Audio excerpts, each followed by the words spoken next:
Assalamualaikum warahmatullahi wabarakatuh. Kembali lagi di channel Istana Misteri untuk kisah yang akan saya bawakan kali ini, yaitu sebuah kisah yang berjudul Teror Parah di Alas Lali Jiwo.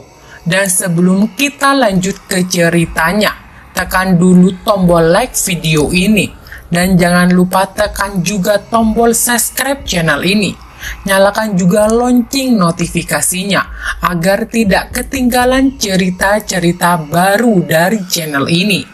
Dan seperti apa untuk kisah kali ini? Langsung saja kita masuk ke ceritanya.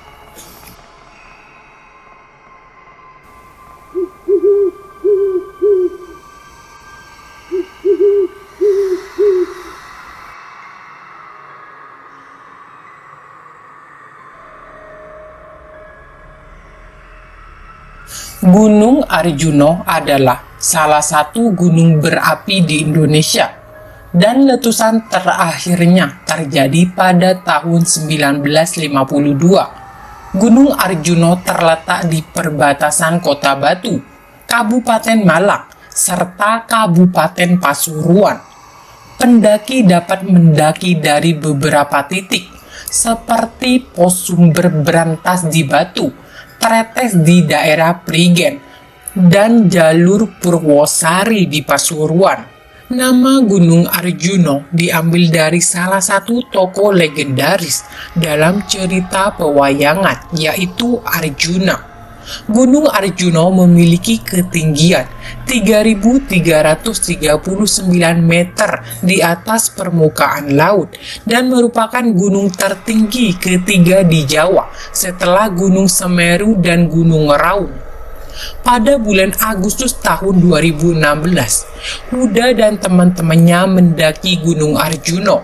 Mereka berangkat sebanyak 10 orang, terdiri dari 7 laki-laki dan 3 perempuan.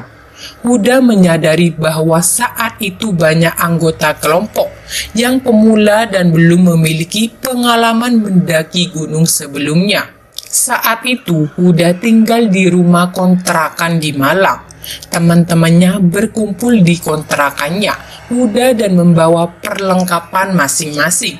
Setelah perlengkapan seperti tenda, lampu, dan keperluan tim lainnya diperiksa, mereka bersiap untuk berangkat.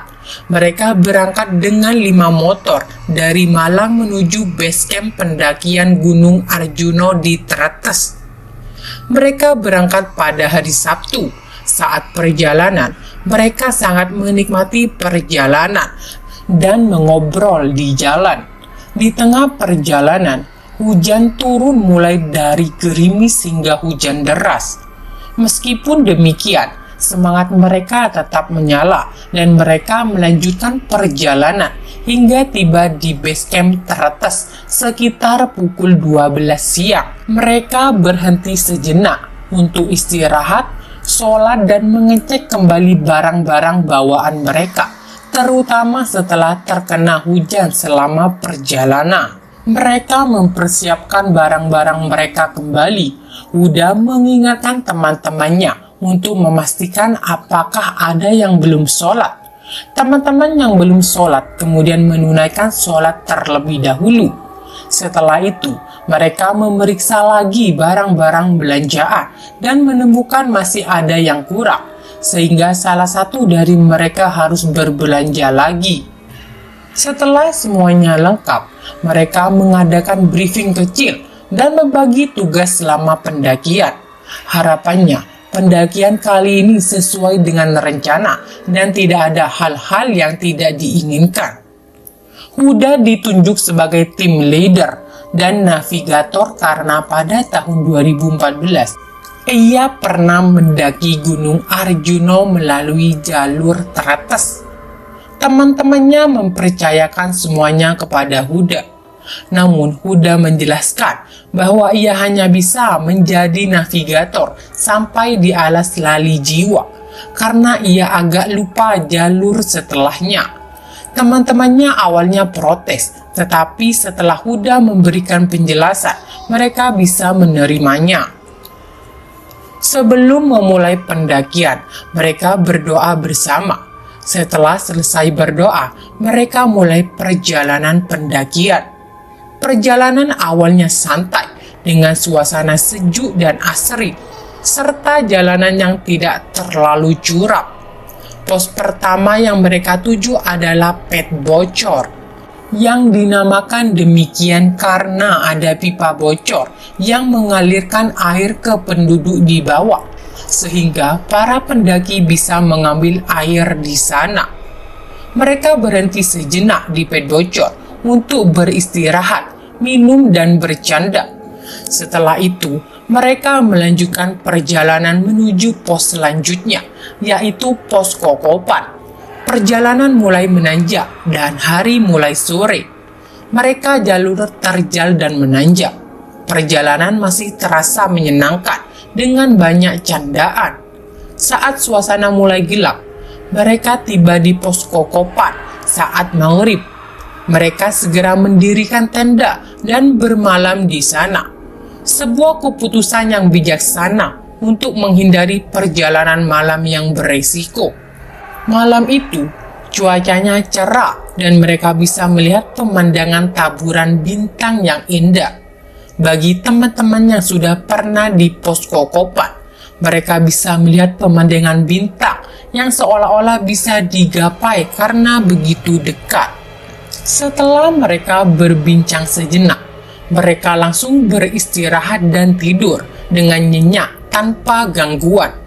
Pada pagi hari Minggu, sekitar pukul 7 pagi, mereka selesai sarapan. Kemudian membersihkan area sekitar tenda dan membawa sampah mereka kembali. Perjalanan mereka dilanjutkan menuju pos selanjutnya, yaitu pos Pondokan. Jarak perjalanan dari pos Kokopan menuju pos Pondokan biasanya memerlukan waktu sekitar 4 hingga 5 jam.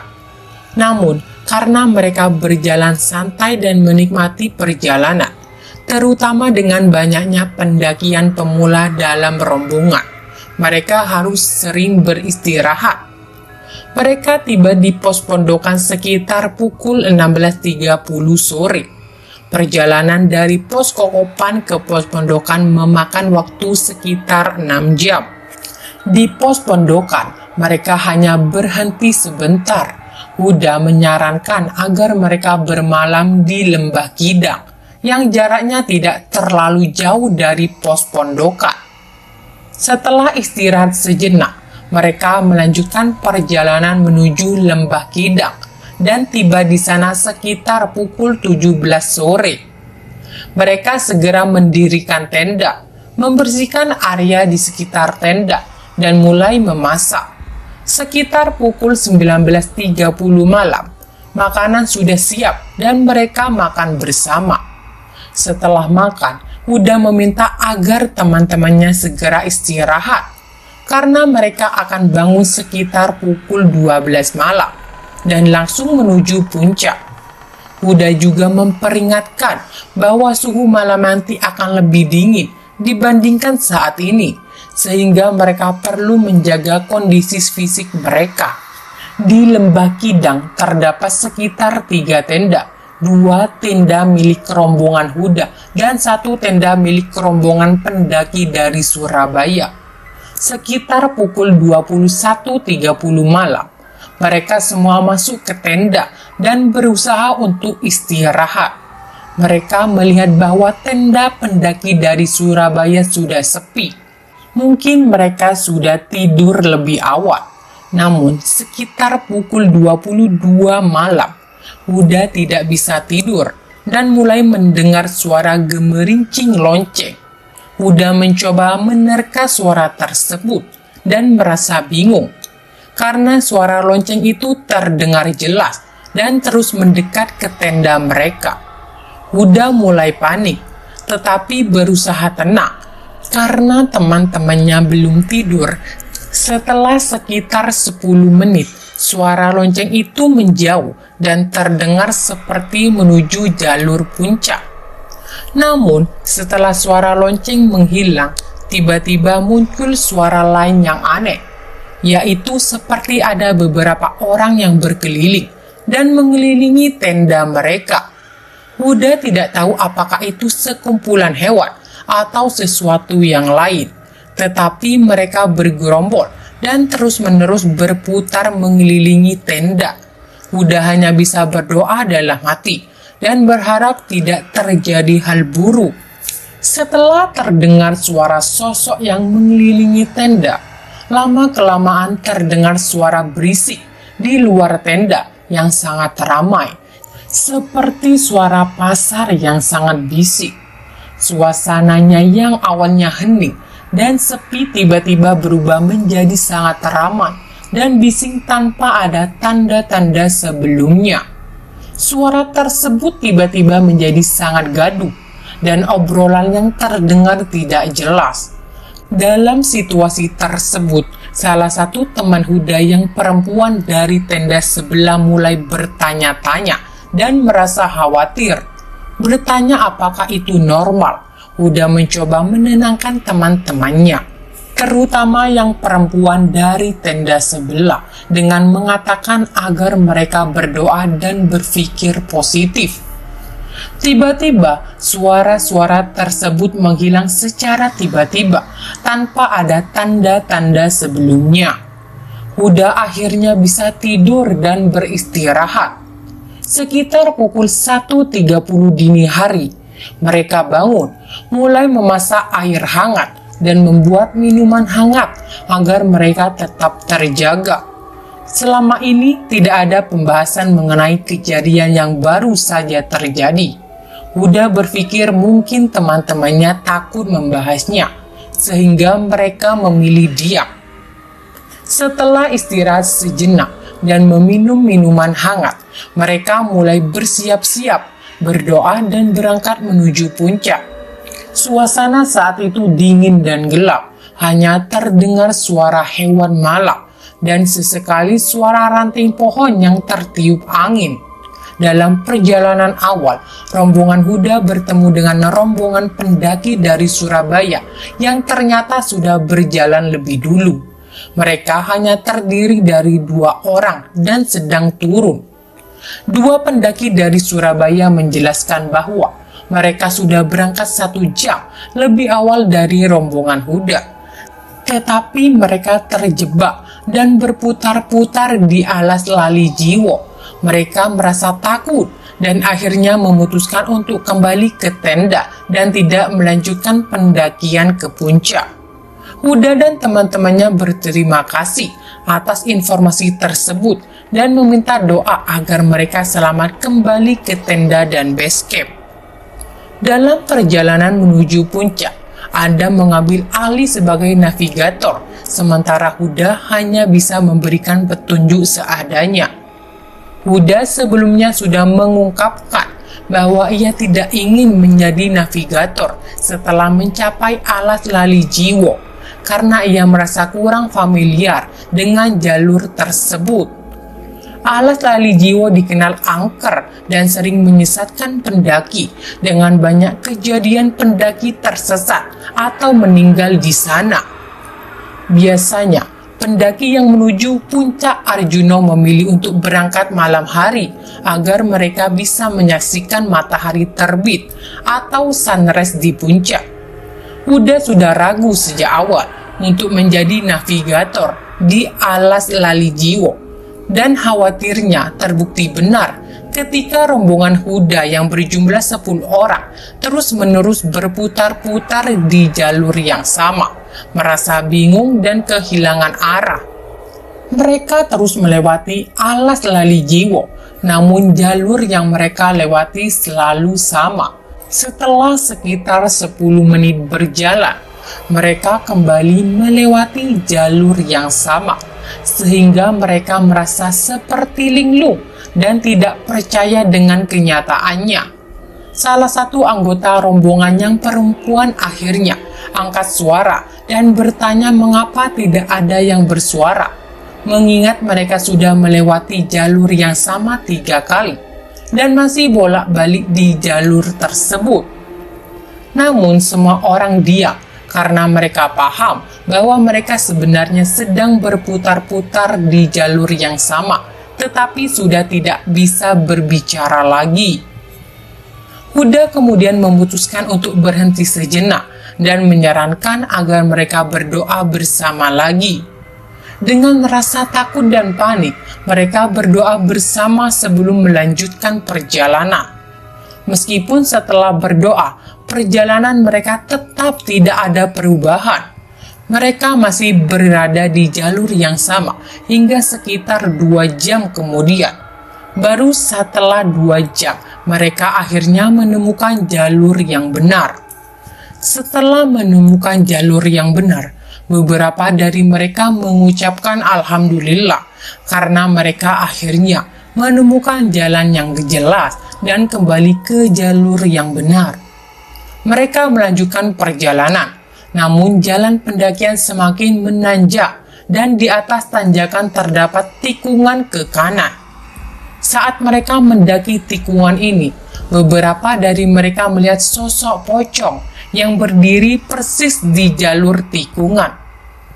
Situasi panik terjadi dan beberapa teman perempuan mulai berteriak.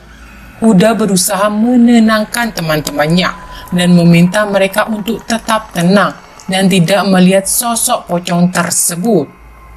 Dalam kondisi panik tersebut, salah satu teman pria Dayat malah mengarahkan senternya ke arah pocong itu, sehingga wajah pocong menjadi terlihat jelas. Huda yang merasa jengkel dengan tindakan Dayat berteriak agar Dayat mematikan senternya. Namun Dayat tetap mengarahkan senter ke arah pocong tersebut. Huda semakin jengkel dan meminta Dayat untuk mematikan senter lagi.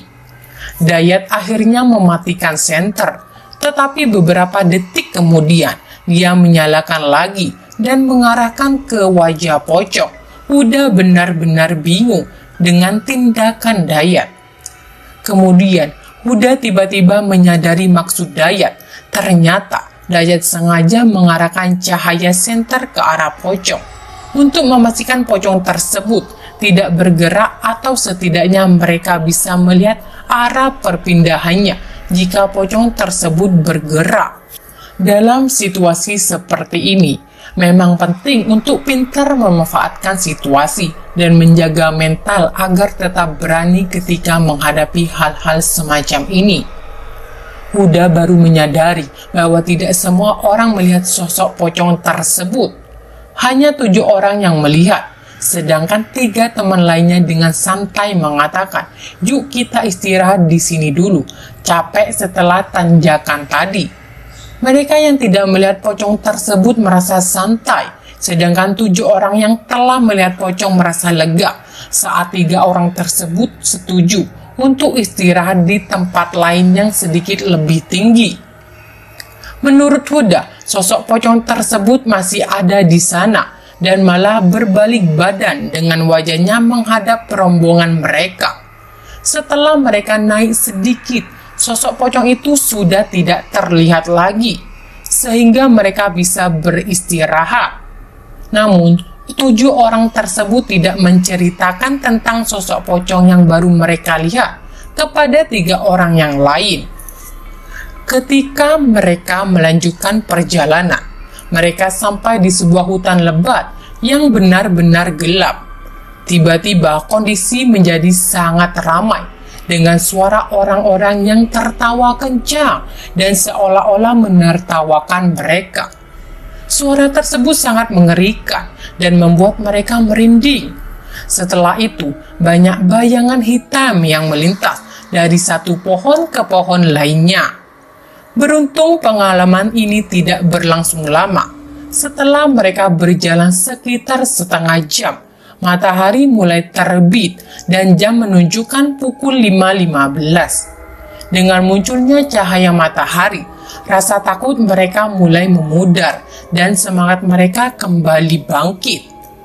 Mereka tidak lagi memikirkan puncak, yang penting adalah keluar dari situasi yang menakutkan tersebut. Saat matahari sudah terbit, mereka berada di antara tebing-tebing dengan pemandangan pagi yang sangat indah. Mereka bersyukur bisa sampai di titik itu, meskipun mereka masih ingin menuju ke puncak Arjuna. Huda kemudian melanjutkan perjalanan, namun di tengah perjalanan, salah satu teman perempuan, Han, merasa kelelahan dan tidak bisa melanjutkan ke puncak. Huda memutuskan untuk menemani Han, sedangkan teman-teman lainnya melanjutkan perjalanan ke puncak. Huda meminta kepada mereka untuk tidak lama-lama di puncak dan segera kembali ke tenda karena Han membutuhkan istirahat. Mereka akhirnya sepakat dan Huda serta Han tetap di sekitar Pasar Bubra yang merupakan lokasi angker di Arjuna. Meskipun Huda mengetahui bahwa mereka berada di lokasi angker, dia tetap berpikir positif dan memprioritaskan keselamatan mereka. Sekitar jam 10 pagi, teman-temannya terlihat turun dari puncak dan bergabung kembali dengan Huda dan Han. Mereka melanjutkan perjalanan turun ke lembah Kidang dan tenda mereka tanpa mengalami kejadian apapun. Perjalanan berlangsung lancar dan mereka tiba di lembah Kidang sekitar jam 4.30 sore. Setelah bersih-bersih dan packing barang sebentar, mereka memutuskan untuk turun ke base camp. Pada saat itu, Huda benar-benar tidak memikirkan apapun. Tetapi setelah berjalan sebentar, Huda mulai khawatir tentang resiko turun malam hari. Namun dia berpikir, bagaimana lagi? Tidak mungkin kita tinggal di sini, karena besok banyak dari mereka yang sudah punya kesibukan masing-masing. Akhirnya, mereka memutuskan untuk berjalan santai seperti biasa. Sekitar jam 5 sore, mereka tiba di pos pondokan. Mereka tidak berhenti di sana dan melanjutkan perjalanan. Setelah melewati pos pondokan, mereka terbagi menjadi 3 tim. Tim pertama terdiri dari Ana, Adam, dan 1 orang lainnya yang berjalan lebih dulu. Tim kedua terdiri dari Huda, Hani, dan 3 cewek lainnya yang berjalan di tengah-tengah. Tim terakhir terdiri dari Dayat dan 2 teman cewek yang berjalan di belakang. Ketika mereka melewati pos pondokan, suasana sudah mulai gelap dan mereka mengalami kegelapan malam di jalur pendakian. Setelah mereka pulang, mereka berbagi cerita tentang pengalaman ganjil yang mereka alami. Tim yang berjalan di belakang, yaitu Dayat dan 2 cewek, bercerita bahwa saat mereka berjalan di tengah kegelapan, mereka mendengar suara yang memanggil-manggil seperti "Hei, hei", padahal mereka tidak berhenti. Untungnya mereka tetap tenang dan tidak panik. Tim Huda dan Hani yang berada di tengah tiba-tiba kaget karena melihat sosok yang duduk di tengah jalan. Hani sempat memperlambat langkahnya, tetapi sosok tersebut menghilang ketika mereka mendekat.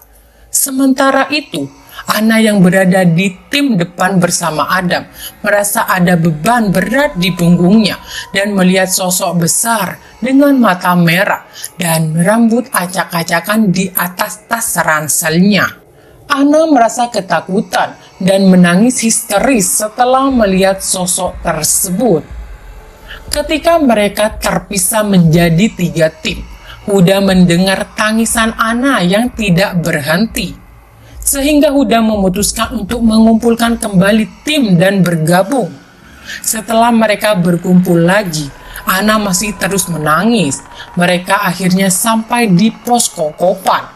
Tetapi Ana terus menangis histeris, membuat mereka bingung.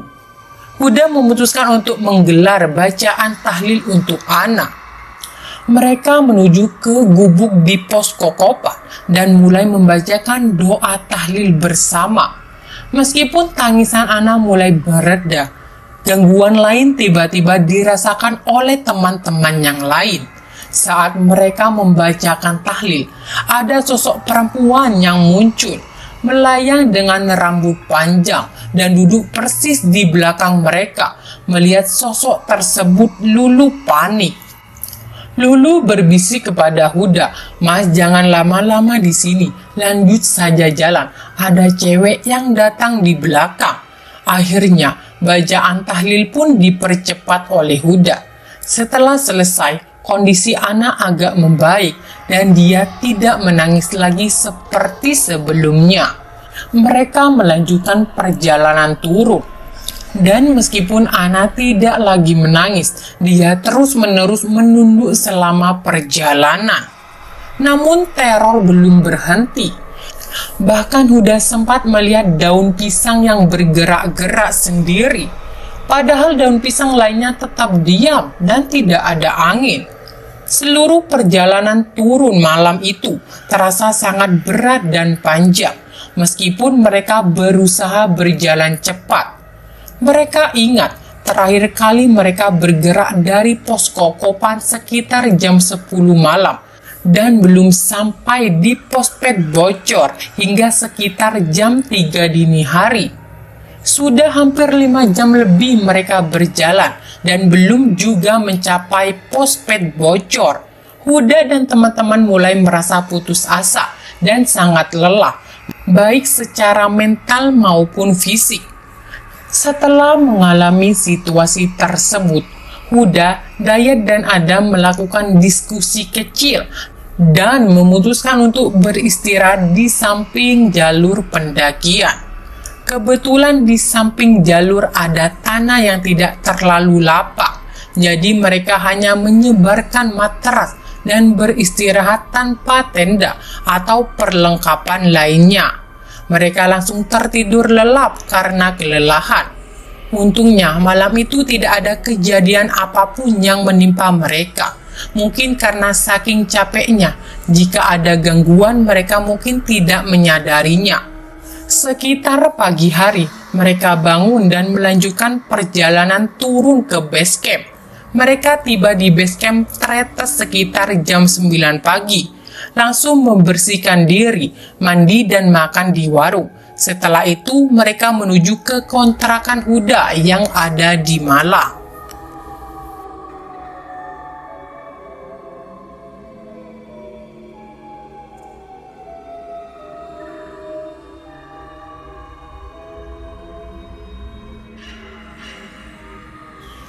Baik teman-teman, sekian untuk kisah kali ini.